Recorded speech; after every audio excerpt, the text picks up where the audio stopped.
La palabra de Dios es viva y poderosa. Transforma nuestro corazón, renueva nuestra mente y guía cada aspecto de nuestro diario vivir. Bienvenidos a este tiempo especial en el que juntos nos exponemos a la verdad que cambia vidas. Escuchemos una vez más un sermón en Hila.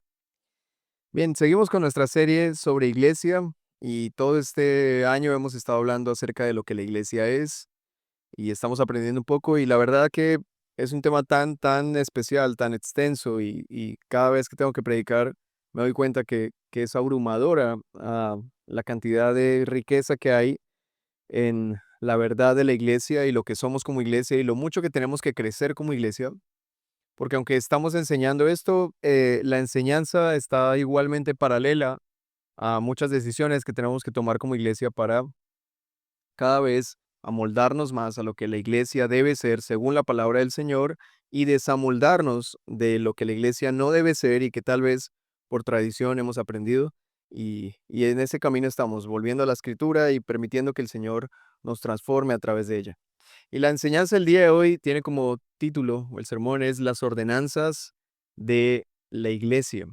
Así se llaman, las ordenanzas de la iglesia. Y justo, bueno, tuvimos que hablar de esto hoy, el día en el que estamos reuniéndonos alrededor de la mesa del Señor, que es una de las ordenanzas de la iglesia. Y quiero iniciar con una pregunta para introducirlos a ustedes a este tema, y es la siguiente. ¿Qué es lo que hace que una comunidad de personas reunidas se convierta en una iglesia? Esa sería una pregunta inicial. ¿Qué es lo que hace que una comunidad de personas reunidas se convierta en una iglesia? Porque de alguna forma podríamos pensar y alguien podría decir, ok, voy a abrir un grupo en mi casa, nos vamos a reunir, vamos a leer la Biblia, nos vamos a reunir tal vez un miércoles o un domingo incluso, vamos a orar, vamos a cantar, vamos a leer la palabra del Señor, vamos a instruirnos, vamos a amarnos unos a otros, vamos a nombrar en medio de nosotros a alguien que nos lidere. ¿Eso sería una iglesia? Bueno, aunque esa pregunta, ¿qué es lo que hace que una comunidad de personas reunidas se convierta en una iglesia? Tiene varias respuestas. En gran medida esa pregunta se responde con el tema de hoy, las ordenanzas de la iglesia. Porque si la iglesia es, y les recuerdo la definición que hemos estado usando acerca de lo que la iglesia es, si la iglesia es un grupo de creyentes bautizados que se reúne regularmente para adorar a Dios por medio de Jesucristo, recibir la exhortación de la palabra de Dios y celebrar la cena del Señor bajo la guía de líderes debidamente designados, entonces las ordenanzas en la iglesia son las señales y sellos que confirman la autenticidad de dicho grupo de personas. Las ordenanzas de la iglesia son las señales y sellos que confirman la autenticidad de dicho grupo de creyentes y le da un sentido formal y legal a cada uno de ellos. Y entonces, a través de esas ordenanzas, un grupo de personas que se reúne en torno de la palabra del Señor, entonces puedes llegar a ser una iglesia. Es una iglesia. Estas dos cosas de las que vamos a hablar le da un sentido formal y un sentido oficial a lo que la iglesia es de forma orgánica. Al inicio, cuando empezamos a hablar de qué es la iglesia, yo les pregunté a ustedes qué creían ustedes que era la iglesia y todo lo que recibí de ustedes tenía que ver desde una perspectiva muy informal y orgánica. Ahora, no está mal, pero es algo muy informal. Como por ejemplo, muchos dijeron, la iglesia es un lugar hermoso, lleno de vida, es el lugar en el que nos congregamos, es una casa de amor, de oración, una comunidad de personas que se reúnen para cantar, adorar, aprender la palabra del Señor. La iglesia debe ser un lugar de refugio y todos empezamos a hablar de estas cosas hermosas de lo que la iglesia es. Pero a todos nos costó de alguna manera pensar que la iglesia tiene una puerta de entrada y una puerta de salida, que la iglesia tiene una institucionalidad. Nos costó porque para nosotros la iglesia se siente más como algo bonito. Y recuerdo que muchos dijeron, es un lugar de paz, de tranquilidad. Yo cada vez que voy y me reúno, me siento tranquilo, como amado, como querido. Y aunque esas cosas son valiosas, importantes, imagínate si solo la iglesia fuera eso, un lugar donde sientes paz y tranquilidad. ¿A cuántos lugares le podríamos dar esa misma definición? Muchos. Así que, ¿qué es lo que hace distinta la iglesia de solamente ser estos resultados emocionantes, hermosos y valiosos?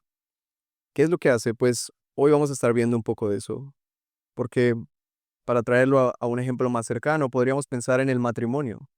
Y si yo les pregunto a ustedes qué es el matrimonio, sobre todo a los que están casados, y les pediría que hablaran de las cosas positivas, ¿ustedes qué me podrían decir qué es un matrimonio?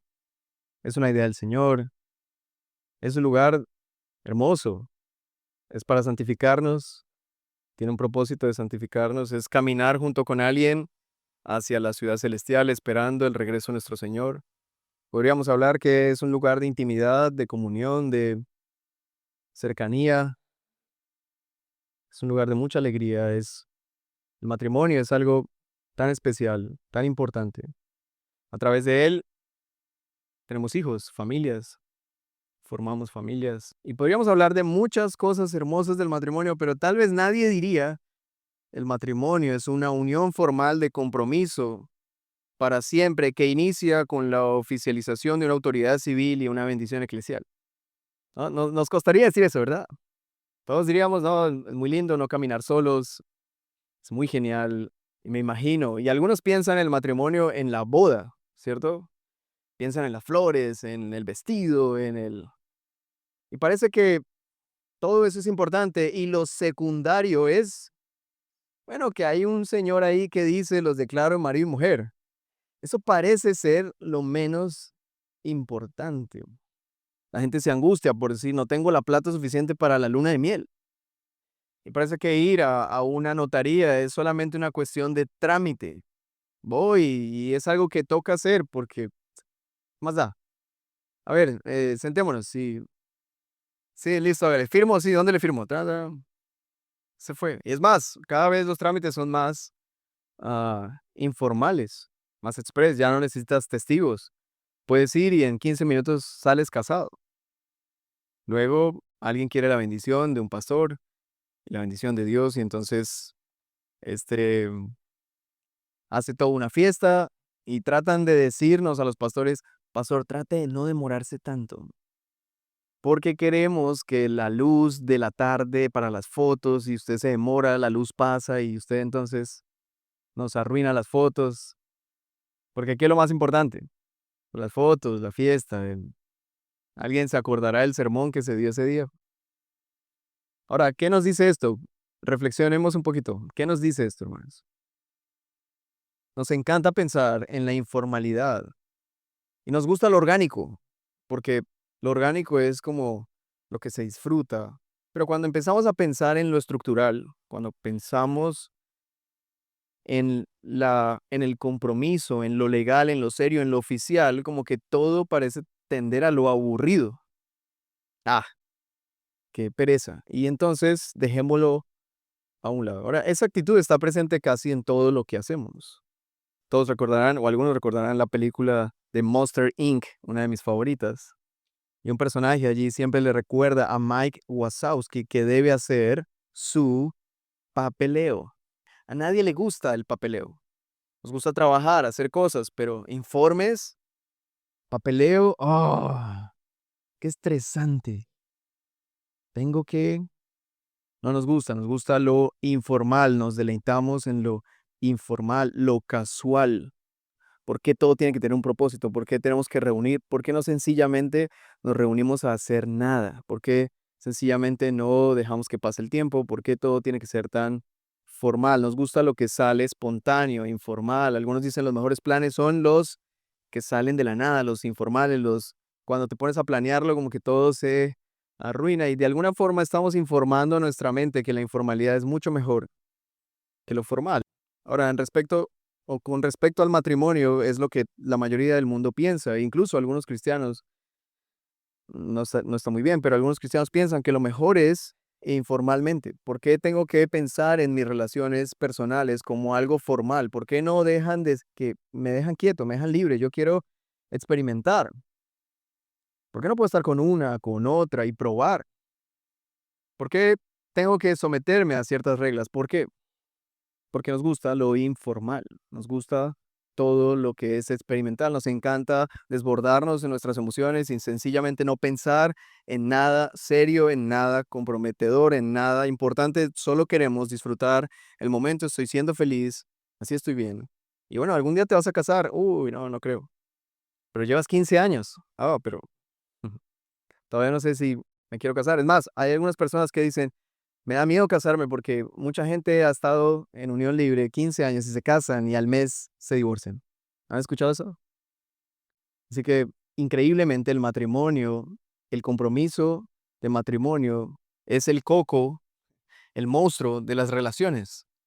Es una locura, es el mundo al revés. Pero de alguna forma estamos permeados de eso. Nos gusta la informalidad, nos gusta vivir sin ningún tipo de reglas, límites, porque es como si se pierde la belleza, es como no me pongas límite, no le pongas límites al amor, dijo alguien. No, no le pongas límites, porque déjalo ser libre, déjalo experimentar, déjalo fluir, déjalo, no lo restrinjas. Bueno, esa es la voz del mundo, esa es la voz del diablo, esa es la voz del enemigo, pero la voz del Señor es, si me aman, guardan mis mandamientos. El amor es moral, el amor no es un mero sentimiento ni una decisión, el amor es moral. Entonces, la importancia de la legalidad o del aspecto formal y oficial en todos los aspectos de nuestra vida es importante. Es importante que dos padres que se han unido en matrimonio registren a su bebé dentro del vínculo matrimonial y un hombre diga, este es mi hijo, este es su apellido, este es el apellido de su mamá, y nos alegramos con eso, pero es trágico cuando una señora llega a una registraduría y dice, no sé quién es el papá, y no sé, ponle mi apellido, no quiero ponerle el apellido de nadie, o una señora tiene que rogarle a un hombre, por favor, responda. ¿No es lamentable eso? Es lamentable. Ahora, eso nos parece lamentable, pero el mundo sigue celebrando que haya todo tipo de libertinaje en cuanto a las relaciones interpersonales. Y aún dentro de la iglesia pudiéramos estar incómodos con la idea de tener que sujetarnos a los mandatos del Señor para vivir nuestras vidas en cuanto al tema del matrimonio. Ahora, quiero traer este ejemplo del matrimonio para que podamos entender nuestra unión con Cristo como una relación de pacto. Porque como leíamos ahora, el texto que leímos en la cena del Señor, la copa es el nuevo pacto en su sangre. Así que la iglesia tiene un marco legal detrás, muy serio, y es un pacto. ¿Un pacto entre quiénes? ¿Quiénes son los que están en este pacto? Dios y ¿quién más? Y la iglesia. Y aprendimos que la iglesia es la ayuda adecuada o la novia de Cristo. Esa unión es un misterio y ese misterio de alguna manera se refleja en la unión matrimonial. Y entonces la relación de la iglesia con Cristo es una relación pactual que tiene semejantes compromisos y que requiere una perspectiva o una visión legal oficial de cada uno de los que son parte. O entonces algunos creyentes pensarán que su unión a la iglesia o su unión a Cristo es un asunto meramente informal, aislado y tal vez hasta excluido o separado al día domingo. Yo estoy unido a Cristo el domingo cuando me despierto hasta el domingo que me acuesto. Una vez llega el lunes, quiero volver a pensar en eso el domingo que vuelvo a amanecer. Imagínate que un esposo pensara así con su esposa, que ellos tengan un día señalado para tener intimidad emocional y sexual y el hombre diga, bueno, y la mujer, este es el día en el que vamos a estar unidos emocional y sexualmente, los demás días no va a pensar en ti. Bueno, algunos hacen eso, ¿verdad? Pero, ¿acaso creen ustedes que es la manera en la que deberíamos vivir nuestro pacto con Dios? Quiero que hoy podamos ver en palabras sencillas las ordenanzas que guardan el sentido legal oficial de nuestra unión con Cristo, que guardan la puerta de entrada y la puerta de salida de la iglesia. Quiero que hoy, de forma introductoria, veamos las ordenanzas de nuestro Señor Jesucristo que proveen a la iglesia un sentido de validez, seriedad y compromiso. Entonces, les invito a que me acompañen a descubrir estas dos cosas y a celebrar estas dos ordenanzas. Y cada uno pueda revisar en su corazón cómo está frente a este pacto y cómo ha vivido los últimos años de su vida y en la fe en relación a estas dos ordenanzas y en relación a lo que significan estas ordenanzas, que son el inicio y la permanencia en el nuevo pacto que Dios ha hecho con su pueblo. Ahora, quiero que piensen por un momento en las palabras nuevo pacto. ¿En qué podrían pensar ustedes cuando decimos nuevo pacto? Que hubo un viejo, ¿verdad? Si hay un nuevo, quiere decir que hubo un viejo, eso podría ser lo primero. Hay una novedad con relación a algo que ya existía. ¿Y qué era lo que ya existía antes del nuevo pacto? ¿Cuál era el antiguo pacto? ¿Alguien lo recuerda?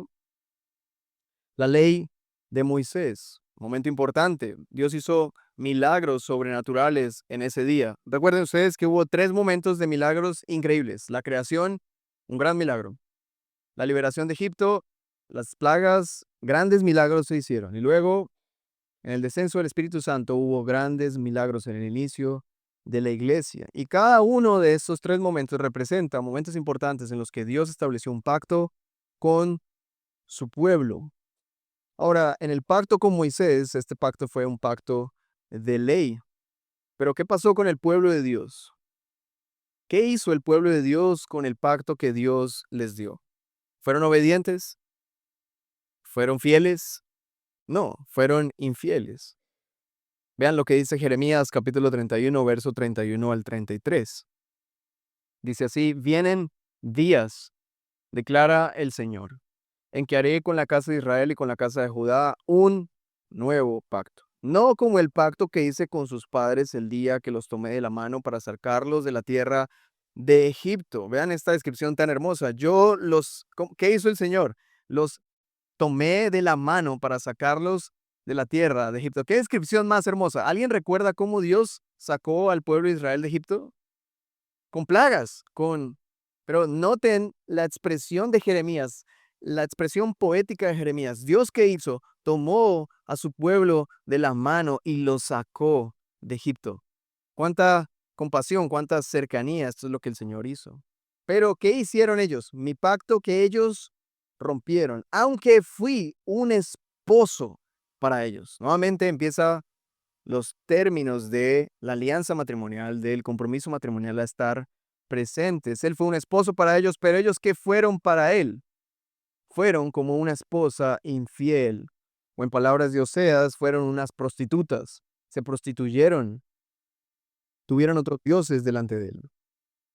Pero vean el 33, porque este es el pacto que haré con la casa de Israel después de aquellos días, declara el Señor, pondré mi ley dentro de ellos y sobre sus corazones la escribiré, entonces yo seré su Dios y ellos serán mi pueblo. Anuncia Jeremías un nuevo pacto, pero también anuncia que el viejo está por caducar, el viejo está por terminar porque el pueblo fue rebelde y Dios entonces va a hacer un nuevo pacto con ellos. Ahora, ¿cuándo fue el momento final del antiguo pacto y el momento inicial del nuevo pacto? Justo en la vida de nuestro Señor Jesucristo. La palabra del Señor dice que Cristo vino a cumplir toda la ley. Lo que Cristo no vino fue a decir, este pacto ya pasó, dejémoslo aquí a un lado, hagamos uno nuevo porque este no sirvió. No, no. ¿Qué hizo Él? Cumplió a cabalidad todo el pacto de la ley. Único ser humano que cumplió completamente con el pacto de la ley. Y cuando lo cumplió, entonces fue merecedor de todas las bendiciones del pacto de esa ley. Todas esas bendiciones que en el Antiguo Testamento algunos las usan para traerlas a sí mismo y decir, yo, si soy obediente, Dios me va a bendecir de esta manera, pero esas eran las dinámicas del Antiguo Pacto.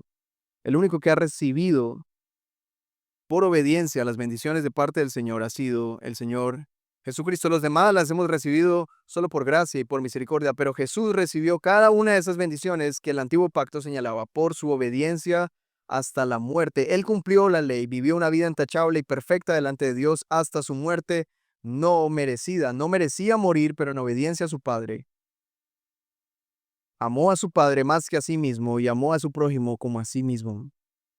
Cristo no abolió la ley, tampoco la hizo a un lado, Él la cumplió hasta la muerte. Y con su muerte puso fin al yugo que la ley traía, porque la ley traía un yugo, era difícil, era imposible. Todos los que nos enfrentamos a la ley del Señor, no sé si ustedes se la saben, por lo menos el Decálogo, los 10 mandamientos, estoy animando a la iglesia a aprenderse los 10 mandamientos. Pero cuando te paras frente a los 10 mandamientos, te das cuenta que estás perdido, que si se trata de cumplir los 10 mandamientos, tú estás completamente perdido. Ahora, luego te sientas a escuchar el Sermón del Monte, Mateo capítulo 5, verso al capítulo 7, y te das cuenta que Jesús sube la vara y cuando decía, ustedes han escuchado, no matarás, yo les digo que cualquiera que diga, en Nueva Biblia de las Américas dice así, cualquiera que le diga idiota a su hermano es un asesino. ¿Algún día alguien le ha dicho idiota a su hermano? ¿O insensato? Esas son las palabras del Nueva Biblia de las Américas. Usted la puede buscar, Sermón del Monte. ¿Y cómo le compara? Dios dice, cualquiera que haga eso es un asesino. Así que te paras frente a la ley moral del Señor, solo el decálogo, y te das cuenta, por aquí no es. Pero Jesús la cumplió a cabalidad y al cumplirla puso fin a ese yugo que nos mantenía oprimidos, cargados, intentando cumplir una ley que no podemos cumplir, pero ese yugo fue quitado por Cristo, quien sí la cumplió y ahora trae libertad y salvación por la fe en su sangre. Él cumplió el pacto de ley para traer un nuevo pacto que es en su sangre. Ahora imagínense esto. La mediación del antiguo pacto fue por parte de Moisés y lo que Dios les dio fue unas tablas de piedra y unos mandamientos y unas leyes. Pero ¿qué es lo que Dios nos ha dado en este nuevo pacto? El cuerpo de Cristo, ¿no? Lo que Dios nos ha provisto en este nuevo pacto es su propio cuerpo. Por eso Navidad es tan hermoso, porque celebramos, Dios le dio un cuerpo a su Hijo y ese cuerpo es lo que nos ha dado a nosotros para inaugurar este nuevo pacto.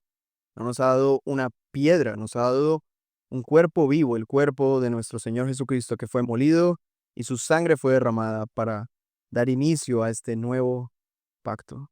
Ahora, ¿ustedes pueden entender las dimensiones de eso? La iglesia está fundamentada en semejante verdad. Dios está haciendo un pacto nuevo y lo que está usando para inaugurarlo es el cuerpo de su Hijo unigénito y la sangre completa de su Hijo unigénito. ¿Qué tan importante es entonces la iglesia en este contexto? Y volvemos a la imagen del matrimonio. Puedes pensar en un hombre y una de las maneras en las que me gusta ilustrar esto es la historia de Cenicienta, ¿no? ¿Alguien recuerda la historia de Cenicienta? Porque el drama de Cenicienta. Porque el príncipe era demasiado importante, alto, de la realeza. ¿Y Cenicienta quién era? Pues eso, una mujer llena de ceniza, ¿verdad?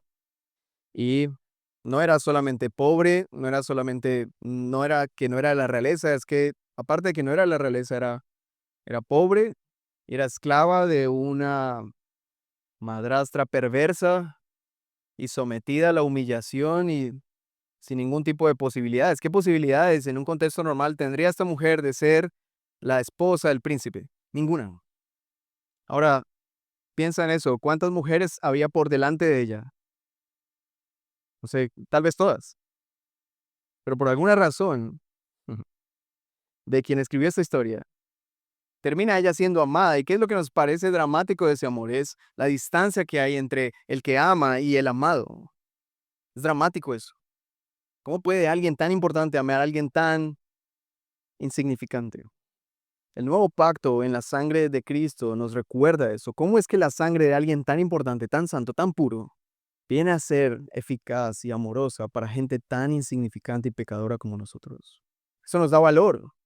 Y por eso es tan impactante que algunos creyentes tomemos nuestro papel en la iglesia como algo informal, como si no estuviéramos en una relación de pacto formal que Dios ha hecho para comprometerse con su iglesia, como un hombre se compromete con su esposa a ser fiel hasta el final. Y entonces nos gusta decir La iglesia me gusta, o incluso diríamos, la iglesia debería hacer este tipo de cosas.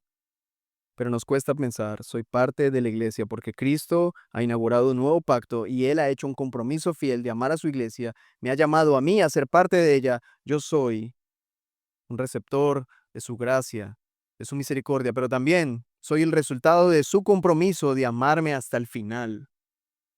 Ahora, si pensamos en eso, en la iglesia, en el contexto del pacto que Dios está haciendo, la iglesia cobra una mayor relevancia y tendríamos que preguntarnos cómo respondemos ante semejante bondad, misericordia, gracia, amor, pero principalmente cómo respondemos a tanto compromiso. Piensen por un momento cuán comprometido está Dios con su pueblo. Cuán comprometido está Dios con su iglesia que estuvo dispuesto a entregar su propio Hijo. Cuán comprometido está Cristo con su iglesia que estuvo dispuesto a entregar su cuerpo, su sangre. Y esto es lo que generalmente me gusta decir a las mujeres, mujeres creyentes. Por favor, piensa, no hay un hombre más comprometido contigo que aquel que murió en la cruz. No hay nadie más comprometido. No vas a encontrar en esta tierra un hombre más comprometido que Jesús, quien estuvo dispuesto a dar completamente toda su sangre para limpiar todos tus pecados. No existe nada más grande que eso. No te dejes deslumbrar por cualquier otro amor. No importa qué tan lindo, qué tan hermoso, qué tan buenas palabras diga, qué tan bien portado se vea. Solo Cristo puede amar de esa manera. Y entonces cuando una mujer ya no está deslumbrada por un hombre, sino deslumbrada por Cristo, la sabiduría aparece. Pero cuando una mujer pierde su sentido de asombro entre las realidades pactuales y la sangre preciosa de Cristo que muestran un compromiso tan fiel, entonces Cristo deja de ser valioso y cualquier otra cosa empieza a brillar más.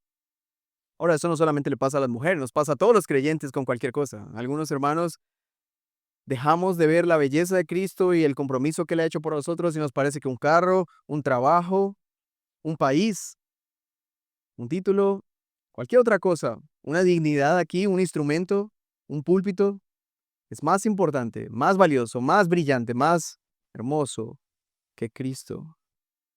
Pero esa no es nuestra manera de vivir como creyentes, porque somos el pueblo de la alianza, el pueblo del pacto. Estamos unidos a través del compromiso de la sangre de Cristo. La pregunta es, ¿cómo respondemos con fidelidad a todo lo que Él ha hecho? Y lo hacemos haciendo lo que Él nos pidió hacer. ¿Y qué nos pidió hacer el Señor? Bueno, nos pidió muchas cosas, pero hay dos ordenanzas principales que Él dejó a su iglesia que le dan formalidad a esto. Y la primera está en Lucas 22:19. Lo leímos ahora en la cena.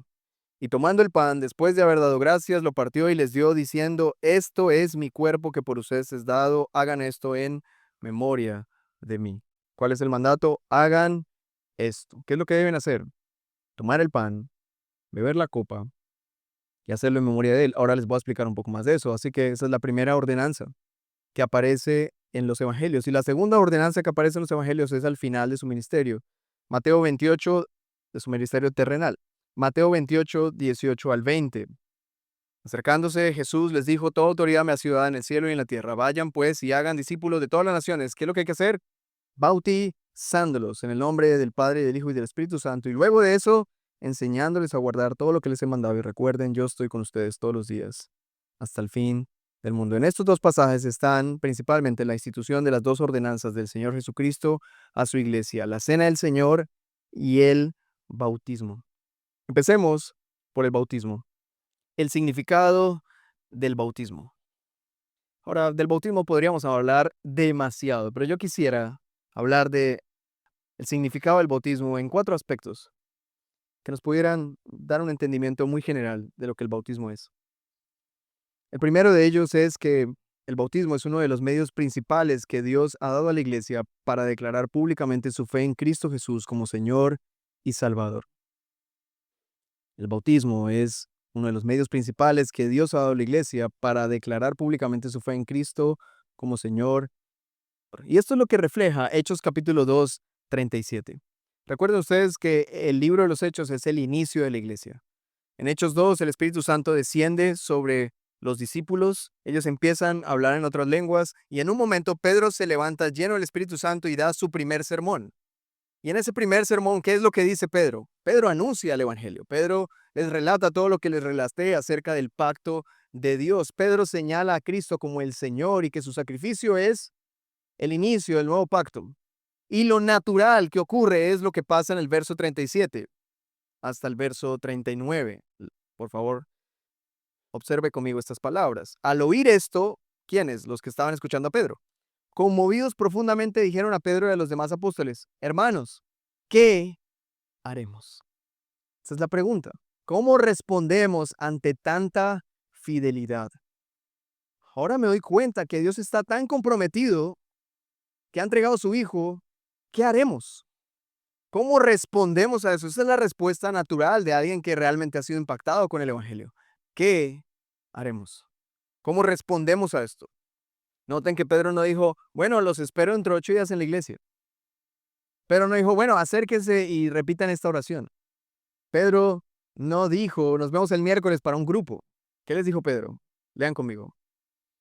Verso 38, entonces Pedro les dijo, arrepiéntanse y sean bautizados cada uno de ustedes en el nombre de Jesucristo para perdón de sus pecados y recibirán el don del Espíritu Santo, porque la promesa es para ustedes y para sus hijos y para todos los que están lejos. Y aquí este es el pasaje final, para tantos como el Señor nuestro Dios llame. ¿Para quién es la promesa? Para tantos como el Señor nuestro Dios llame. ¿Esos quiénes pueden ser? Nosotros, pueden ser nuestros hijos, pueden ser un montón de gente que hoy en día está lejos, la gente que está en MeToo. Es lo que está diciendo ahí. Al final la promesa es para tantos como el Señor nuestro Dios llame. Así que la indicación de Pedro fue clara. Arrepiéntanse y sean bautizados. Cuando tú tienes conciencia de Cristo, crees en Cristo, ¿cómo responder a todo esto? ¿Cómo demostrarle a Cristo compromiso? Yo estoy comprometido con esto, creo realmente esto. Arrepiéntete y bautízate. Bueno, arrepiéntete y que te bauticen, es lo mejor. Porque nadie se bautiza a sí mismo, ¿verdad? Sino que dice sean bautizados. No dice bautícense, sino sean bautizados. Entonces, esa es la manera como respondemos. El bautismo viene a ser el medio principal a través del cual la iglesia declara públicamente la fe de alguien en Cristo como su Señor y Salvador. Y de esta manera podemos pensar en el bautismo como la señal y el sello visibles que muestran la sumisión de una persona a Cristo. La gente que escuchó a Pedro por primera vez estaban bajo el Imperio Romano y debían declarar lealtad al César. La gente que escuchó a Pedro por primera vez eran judíos y entonces debían declarar lealtad a la ley de Moisés, al pacto de Moisés. Así que declarar lealtad a Cristo, quien no tenía tan buena fama, porque recuerden ustedes que los principales sacerdotes, fariseos, escribas y todos los que proclamaban y resguardaban la fe judía o las prácticas judías y la ley de Moisés, señalaron a Jesús como un blasfemo. Y el Imperio Romano lo crucificó. Así que Jesús no era una persona muy popular. ¿Por qué alguien quisiera comprometerse públicamente con alguien tan impopular? Con alguien tan odiado, con alguien tan repudiado. Ahora, las consecuencias de decir públicamente que tú seguías a Cristo eran lamentables porque de alguna forma tu familia, si eras judío, te iba a odiar. Y más adelante en el tiempo, el Imperio Romano te iba a perseguir. Entonces, no es como hoy en día que si preguntamos, ¿alguien aquí quisiera ser cristiano? Y bueno, tal vez alguien dice, ¿por qué no? A mí me gustaría. No hay tantas implicaciones negativas hoy en día y parece hasta una buena idea. Hasta que empezamos a entender qué significa seguir a Cristo y entonces ahí empezamos a decir, ok, déjame pensarlo un poco más. Entonces, el bautismo es la señal y sello visibles que muestran la sumisión de una persona a Cristo. Cuando alguien se bautiza, está diciendo, yo no me voy a someter a nada más que a Cristo. Mi sumisión entera está con Cristo y estoy demostrando mi sumisión entera a Cristo al venir a las aguas. Que si lo piensan bien, hermanos, es un ritual que si alguien no sabe lo que estamos haciendo es bastante extraño. Siempre me gusta decir esto. Un día estos estamos aquí con una piscina y hay unos hermanos a punto de bautizarse y de repente alguien por curiosidad entra y se da cuenta que hay una persona en el agua, dicen unas palabras, testificamos de Cristo, lo metemos al agua, lo sacamos, todos nos alegramos, aplaudimos, lloramos. Y la persona que está recién entrando, sin contexto alguno, dirá, ¿qué está pasando aquí? O sea, lo único que pasó fue que alguien se hundió y salió y ¿por qué eso genera tantas lágrimas, gozo? Y alguno podría pensar, ¿por qué yo tengo que bautizarme? ¿No será suficiente mi fe? Bueno, ¿cuál sería la respuesta a eso? Porque Cristo lo ordenó y al hacerlo tú estás demostrando sumisión completa a Cristo. De esta forma estamos mostrando, evidenciando nuestra fe en el Señor. Y en esto es importante aclarar, hermanos, que no hacemos cristianos diciéndoles que repitan una oración. Y yo sé que de alguna forma en esta iglesia hicimos eso mucho tiempo. Y recuerdo haber hecho eso después de muchas prédicas que yo mismo hice, traer gente al frente, hacerles repetir una oración, voltearlos y decirle, hermanos, estos son sus nuevos hermanos en la fe. Hicimos eso. Yo recuerdo haber dicho esas palabras. Pero ahora que lo pienso, fue bastante irresponsable. Es como si de repente yo viera a un niño en el semáforo, le dijera, amigo, ¿te gustaría venir conmigo a casa a cenar? Sí, lo trajera a casa y después de cenar le dijera a mis hijos, hey, niños, les presento a su nuevo hermano. No es así de fácil, ¿verdad? ¿Qué tienes que hacer? Tienes que adoptar a este niño. Y eso no es tan sencillo. Pero claro, nos encanta lo rápido. La iglesia crece. Pero el bautismo trae seriedad y formalidad a la unión de una persona a Cristo. Porque hermanos, no estamos diciendo a alguien le gusta estar aquí, a alguien le parece bonitas las canciones, a alguien le parece que Dios existe, a alguien le parece que Dios es real. No, estamos diciendo hay una persona que está aquí muriendo al pecado, reconociendo su maldad y sus pecados, demostrando completa sumisión a Cristo y dispuesto a vivir para Cristo el resto de sus vidas, pase lo que pase. Eso es diferente. Es muy diferente que tú salgas a tomar café con alguien a que estés frente a un notario diciendo voy a ser fiel a esta persona el resto de mi vida. Es muy diferente, ¿no les parece? Ahora, ¿cómo luce tu relación con la iglesia? ¿Más como ir a comer helado o más como la formalidad de ser parte de un pacto que ha sido hecho con sangre? Y esto claramente golpeó mi vida. Es como, Señor, yo he sido muy ligero a la hora de pensar en mi participación dentro de tu iglesia. Yo no estoy entendiendo las dimensiones, las dignidades, la belleza que hay aquí. Yo estoy asistiendo a la iglesia como cuando voy al cine y algunos llegamos así como, y todo es muy informal.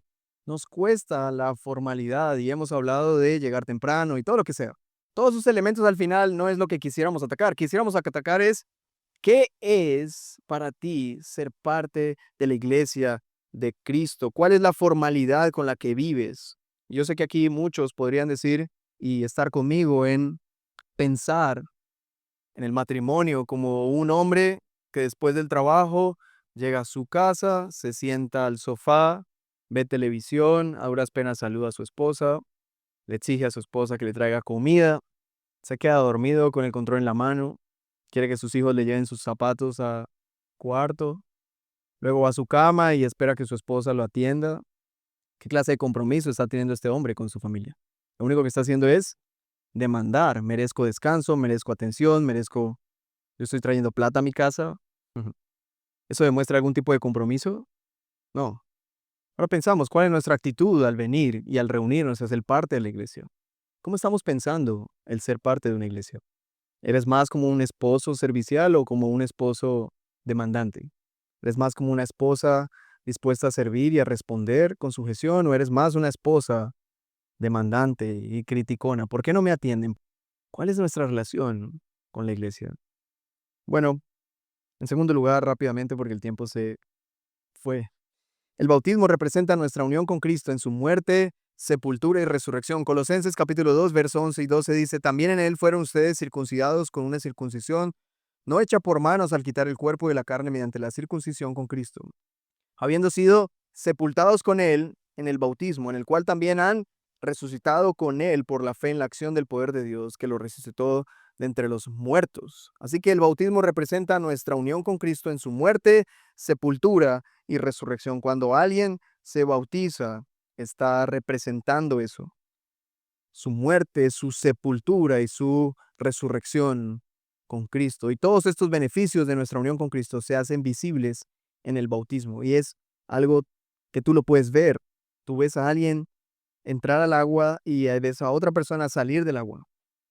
Ahora, no porque algo milagroso haya pasado allí, no necesariamente porque el ritual como tal imparta gracia independientemente de la fe del que está sumergiéndose, no, sino porque cuando el bautismo es aplicado a creyentes, sabemos que el Espíritu Santo ya ha hecho algo para regenerar a esa persona y cuando lo representamos en el bautismo, eso se ve.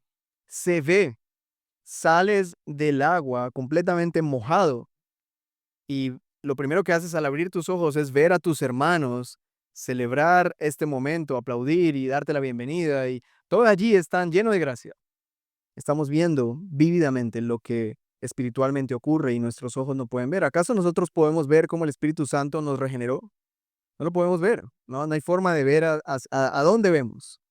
Pero en el bautismo estas realidades son visibles. Por eso, el bautismo en el Nuevo Testamento es considerado como una señal exterior que representa una realidad interior. Ya un creyente ha entrado en las realidades del nuevo pacto a través de la fe, pero ahora por el bautismo recibido con fe, se pueden ver estas cosas. Se puede ver la regeneración obrada por el Espíritu Santo, se puede ver la limpieza interior, se puede ver el lavamiento, la santificación del Señor, incluso la justificación cuando una persona profesa a Cristo. Se puede ver la presencia del Espíritu Santo allí. Y eso es maravilloso. Sigamos. En tercer lugar, creemos que el bautismo significa la entrada de un creyente a la iglesia. Y aquí es cuando les dije que las ordenanzas cuidan la puerta de entrada y la puerta de salida. En este lugar tenemos una puerta de entrada. Bueno, no es una puerta, la verdad. Tenemos un broche. Ahora, si pusiéramos a alguien a cuidar ese broche, diríamos, bueno, alguien tiene que estar ahí, como toda portería, ¿cierto? Que guardas quién va a entrar y quién no va a entrar. Y el bautismo cuida la puerta de entrada. El bautismo cuida de que quienes entren realmente hayan entrado. Es un poco extraño esto, porque el bautismo al final confirma que alguien ya está dentro. Estás dentro del reino de los cielos, estás dentro de la iglesia del Señor, ahora necesitas estar dentro de una iglesia visible, de una iglesia local. Y cuando una iglesia bautiza a alguien, está diciendo, estamos abriendo la puerta a que este hombre o esta mujer sea parte de esta congregación. Le abrimos la puerta de bienvenida a alguien que Dios le abrió la puerta de salvación. Es lo que hacemos. Es el inicio de eso. Así que si alguien no ha sido bautizado, entonces esta persona no podemos afirmar que es creyente, no podemos afirmar que es parte de la iglesia de Cristo, no tienes seguridades de que realmente seas parte de la iglesia de Cristo, que eres un creyente en el Señor. Necesitas bautizarte. Esa es la entrada a la iglesia. Por eso cuando hablamos de quiénes son la iglesia o qué es la iglesia, hablamos de una comunidad de personas creyentes y bautizadas. ¿Hasta ahí vamos bien? Por último, el bautismo en agua significa y anuncia una promesa. Y esa es una promesa maravillosa. Dios va a hacer nuevas todas las cosas. Ustedes saben que cuando Dios hizo todas las cosas, ¿qué fue lo primero que hizo? ¿Al hombre o a la creación? La creación, ¿verdad? La naturaleza. Y ordenadamente Dios en 5 días hizo todo. Y al sexto día, ¿qué hizo? Cuando ya todo estaba dispuesto, los animales, las plantas, todo el jardín, hizo al hombre. Puso al hombre. Lo puso ahí en el jardín del Edén para que lo cuidara, para que fructificara. El hombre se corrompió y como el hombre se corrompió, toda la creación fue sujeta a vanidad y toda la creación fue corrompida de alguna manera. Y entonces Dios hace una promesa: yo voy a hacer nuevas todas las cosas. Pero en esta nueva creación, lo primero que Dios hace es restaurar al hombre, no la creación. Es como si fuera un espejo. Lo primero fue la creación y por último es el hombre, pero en esta nueva creación lo primero es el hombre y por último la creación.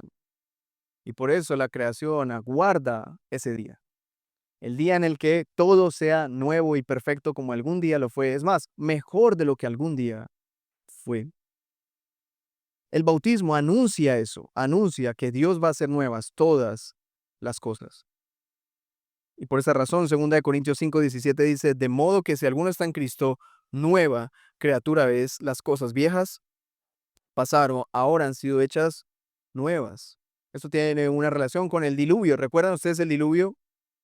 La época entre la caída de Adán y Eva y el diluvio era una época árida, desértica, seca, no era nada que tenía que ver con el jardín del Edén, pero cuando el Señor trae el diluvio y trae agua sobre toda esta tierra seca y maldita por el pecado, ¿qué es lo que pasa? Parece que todo se renovó, se restauró y gracias a eso es que vemos hacia allá y vemos árboles y vida y pájaros y belleza. El agua hizo eso. El bautismo nos regenera y cada creyente cuando es bautizado recuerda la promesa, así como nosotros estamos siendo recreados por Dios, así como Dios está restaurando lo que somos, así un día Dios va a restaurar todo el mundo, todos los cielos, toda la tierra. Este cielo y esta tierra pasarán y luego Él hará nuevas todas las cosas. ¿Y quiénes serán parte de esos cielos nuevos y de esas tierras nuevas? Nosotros que creemos en Cristo y hemos sido bautizados. Ese es el bautismo. El bautismo guarda la puerta de ingreso a la iglesia. Los nuevos miembros son anunciados y bienvenidos en el bautismo. No hay otro momento, es ahí, en el momento del bautismo. Y como iglesia tenemos que caminar hacia eso, hermanos, porque hay muchos acá que fueron bautizados en una época en la que tal vez fuiste bautizado en una iglesia que no era una iglesia. Era una comunidad de gente que alababa, adoraba, cantaba, pero no era una institución formal de una iglesia. Algunos fueron bautizados en la religión católica, algunos fueron bautizados en la poca conciencia, no en la fe. Algunos no creíamos en Cristo y fuimos bautizados. Y entonces como iglesia vamos a tener que resolver todos esos casos. Y eso es como cuando alguien dice, yo he vivido en unión libre 15 años, quiero formalizar mi relación. Y entonces, ¿qué hacemos? Pues, hermano, ¿qué haces? Y eso es lo que vamos a intentar hacer. Pero algunos de nuestros hermanos ya tienen el privilegio de ser parte de esta iglesia a través de un proceso formal. Y algunos hermanos han sido parte de ese proceso, que han sido bautizados, han pasado todo el proceso y hemos visto, hemos celebrado su fe. Y ellos quizás son más miembros que todos los demás, que llevamos más de, no sé, 20 años en esta iglesia. Así que queremos poder pasar de la informalidad a la formalidad. Y no sé si a usted le anima eso o le desanima. Alguno podría ser sincero y decir, a mí me desanima un poco, porque las cosas se van a poner como serias. Me gustaba más cuando tenía la libertad. Tal vez voy, no voy. Bueno, lo que anhelamos es vivir consecuentemente al compromiso que Cristo ha hecho por nosotros, su iglesia. En segundo lugar, la cena del Señor, y esto rápidamente, ya hablé de ella en el momento en el que la celebramos y cada mes hablamos de ella. Pero si el bautismo guarda la puerta de entrada de la iglesia, la cena del Señor guarda la puerta de salida. Recuerden que la iglesia tiene una puerta de entrada y una puerta de salida. Ahora, de la iglesia que estamos hablando es lo que llamamos la iglesia visible. La iglesia visible, esto que está aquí cuando nos reunimos, estos son la iglesia del Señor, lo visible. Pero ¿cuál es la iglesia invisible? La iglesia invisible es la verdadera iglesia de Cristo, todos los que creen en Jesús de verdad. La iglesia visible puede tener gente cristiana y gente no cristiana, porque hermanos, como pastores lo único que tenemos es ojos y oídos, no tenemos rayos láser para ver, o rayos X para ver el corazón, la genuinidad, y lo único que hacemos es dar testimonio de lo que escuchamos, de lo que vemos, pero podríamos equivocarnos. Aún así hacemos todo nuestro esfuerzo para no equivocarnos. Pero esta iglesia podría estar compuesta por personas realmente creyentes y otros que no, que su profesión de fe es falsa, pero actúan muy bien. Pero la iglesia invisible, no, la iglesia invisible están todos los salvos del Señor, todos los que han creído en Cristo, todos los que han sido elegidos por el Señor desde antes de la fundación del mundo. Ellos son la iglesia invisible. La iglesia invisible no tiene puerta de salida, solo puerta de entrada, pero la iglesia visible, esta iglesia sí tiene una puerta de salida y una puerta de entrada. La puerta de entrada es el bautismo y la puerta de salida la cuida la cena del Señor. Hemos hablado de esto en otras predicaciones, y es que cuando una persona que ha confesado a Cristo se ha bautizado y ha participado de la comunión vez tras vez, pero en un momento empieza a ser rebelde delante del Señor, a caminar por donde el Señor dice no, a poner en duda, a cuestionar los mandamientos del Señor, a pensar que Él tiene mejor idea, mejor plan que el Señor, a imaginarse cosas que Dios no ha dicho y empieza entonces a desviarse de la palabra del Señor. ¿Qué es lo que hace la iglesia?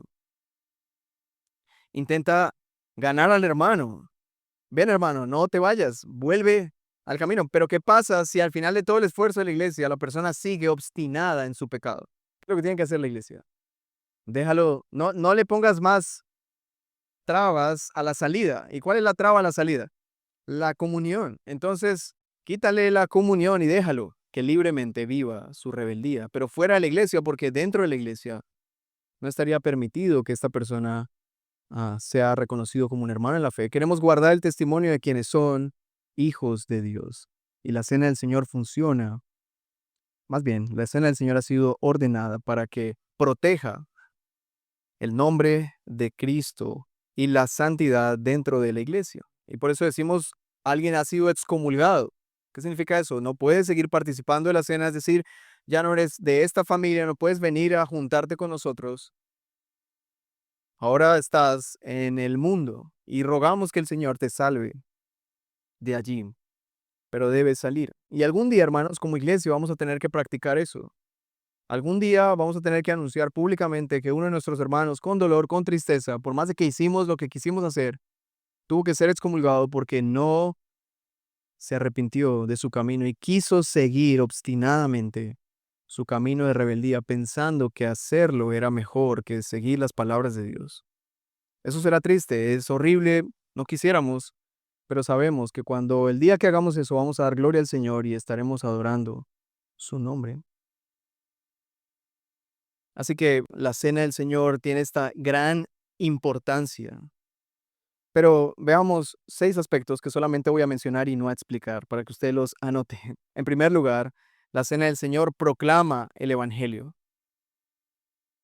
El verso 26 de 1 Corintios 11 dice, porque todas las veces que coman este pan y beban esta copa, proclaman la muerte del Señor hasta que Él venga. Así que la cena del Señor es una proclamación del Evangelio. En segundo lugar, recuerda a Jesús. Verso 24, hagan esto en memoria de mí. ¿Qué tienes que recordar?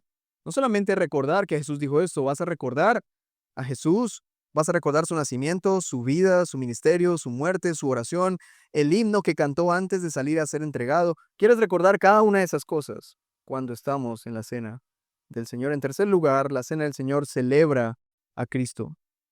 Celebra, es como una celebración, como una fiesta, es una fiesta en la que nos alimentamos de Él. Él dice, este es mi cuerpo, esta es mi sangre, ustedes al comerlo, esto es verdadera comida y verdadera bebida.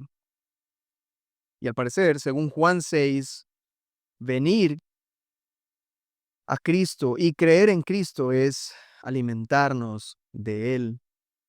Y cuando participamos de los elementos de la cena, estamos celebrando a Cristo. En cuarto lugar, la cena nos llama a disfrutar del nuevo pacto.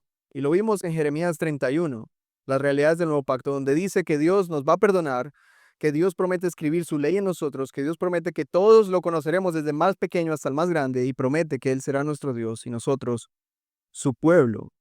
La cena nos invita a celebrar el nuevo pacto, a recordarlo. Por eso leíamos el Salmo 103, alma mía, bendice al Señor y no olvides ninguno de los beneficios. ¿Cuáles son los beneficios de estar a la mesa? Él perdonó mis pecados, Él escribió su ley en mí, Él me está permitiendo conocerlo y Él se declara a mí Dios y me declara a mí su pueblo. Él es mi padre, yo soy su hijo. Él es el novio y yo soy parte de su novia.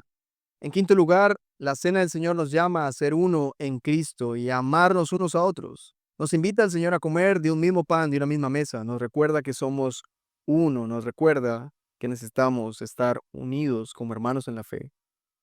Y por último, la cena del Señor nos llama a un autoexamen. Verso 28, examínese cada uno a sí mismo y entonces coma del pan y beba de la copa, porque el que come y bebe sin discernir correctamente el cuerpo de Cristo, come y bebe juicio para sí.